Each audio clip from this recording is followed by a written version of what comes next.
Сәлем достар, ертегілер еліне саяхат атты бағдарламамызға қош келдіңіздер. Бүгін мен сіздерге 3 қыз жайлы ертегі оқып беретін боламын. Бірге тамашалайық. Сонау өткен заманда бір сараң, сілімтік бай болыпты. Өрісі толы малын өзге тұрсын өзінен қызғанады екен. Ертеңді кеш үй ішінің аузына бағады. Ішкен жеңенін аңдиды. Алда жалда ет асқанда қазанның қақпағын қайта-қайта ашып, қазан түбінде шеміршек қалып қойды ма деп тіміскілейді. Әсіресе өзінің 3 қызын тамақсау деп жек көретін болса керек. Күндіз түні ақылап, өкілеп қыздарынан құтылудың амалын ойластырады. Сараң әкеге 3 қыздың өгей шешесінің айтқан сөзі қамшы болады. Бір күні бай қыздарын шақырып алып тапсырма беріпті. Бұрынғыдай емес, қабағы жадыраңғы, тілі майда. Шырақтарым, деді бай, мысық мұртын ширата отырып, бүгін сендер қолдарыңа шелек алып, тоғайдан жеміс жидек теріп келіңдер. Сөйтіп қыздарының қолын түбі тесік бір шелектен ұстатады. Әншейінде үйден ұзап шыға алмай, қазан ошақ маңынан ғана айналдырып жүретін қыздар мәз мейрам. Еш нәрсе ойларында жоқ, қуанып тоғайға кетеді. Шелектерінің түбі тесік екенде байқамайды. Қыздары дөң асып кеткенде, бай алас-қапас үйін жығып бөтен жаққа көшіп кетеді. Қыздар алаңсыз жеміс теруде. Бірақ терген жемістері шелектің түбінен түсіп қала береді. Шелектерін толтыра алмай, әлек болып жүргенде күнде еңкейіп қалады. Ақыры арып ашып кешке таман үйлеріне келсе, үй орнында жоқ. Қыздар жылап-сықтап әрі жүгіреді, бері жүгіреді, әбден сілелері қатып, ескі жұртқа түнейді. Ертеңіне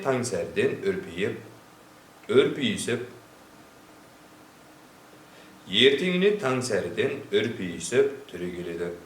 Үйдің орнынан тарғалау қыларынан нән татпайды. Тек бір айна, тарақ, ине жатыр екен. Қыздар тарақты инені айнаны алып жолға түсеп кете береді. Көп жүрді ме, аз жүрді ме, әйтеуір жол жиегіндегі үйшікке тап болады. Қыздар үйшікке кірсе, ішінде бір кішкентай ұл бала отыр екен. Өңі қан сөзсіз қып-қу. Бұларды көргенде әлгі бала зар еңіреп жылап қоя берді. Әпкелер, әпкетайлар, құтқара көріңдер. Сұрастыра келсе, бала көрші ауылдан болып шығады. Бүкіл ауыл адамдары әлденеше күн ат сабылып іздеп ақыры таба алмай күдер үзіп қойғаннан қыздардың ұзын құлақтан естігені барды. Баланың әңгімесі қыздардың зәресін ұшырды. Оның айтысына қарағанда жалғыз көзді жалмауыз кемпірдің қолына түскен сияқты. Ол күнде тамақ ішіп болған соң басын баланың тізесіне қойып, шашын қаратады екен. Мұны естіген қыздар баланы ала-мала үйшіктен шығып қаша жөнеледі. Бұлар кетісімен біраздан соң жалмауыз кемпірді үйшігіне салып ұрып жетіп келеді. Бөгде адамдардың иісін алыстан сезіп, жерінің шаңын аспанға шығарып дауыл тұрғызады. Үйшікте өзі алып келген бала жоқ. Кемпір ізге түсіп қуа береді. Бір уақытта қыздар артына қараса, жалмауыз кемпір жетіп қалған екен. Қыздардың ең үлкені Нағима сасқанның не істерін білмей, қолындағы тарағын лақтырып жібереді. О, ғажап, кемпірдің жолына үлкен тоғай пайда бола кетеді. Жалмауыз кемпірдің лесте арасынан өзгеріп шығып, бір қолында балта, бір қолына ара алып, ағаш біткендерінің ойран топанын шығарып кесіп, тоғайды өтеді. Жалмауыз кемпір тағы да жете бергенде, қолындағы дүниедегі сиқырлы қасиеті бар екенін сезген ортаншысы Гүлзипа инесін тастайды. Кенет кемпірмен екі арада құзар шыңды тау пайда болады. Енді кемпірдің қолы ұзын арқанға айналады. Арқанды құзар шыңға сілтеп іліп алып, басына өрмелей бастайды. Аз уақыт өтті ме, көп уақыт өтті ме, әйтеуір жалмауыз кемпірдің жалғыз көзі айнадан тағы да көрінеді. Бұл жолы кенже қыз биғайша қолындағы айнасын лақтырады. Кенет кемпірдің жолында айдын көл пайда болады. Сол сәт жалмауыз кемпірдің қолы ескекке, көйлегі қайыққа айналады. Кемпір соңдарынан қалар емес, амалдары таусылған төртеуі қосылып айқайлай бастайды. Бір уақытта айқайларынан кіліп қойды.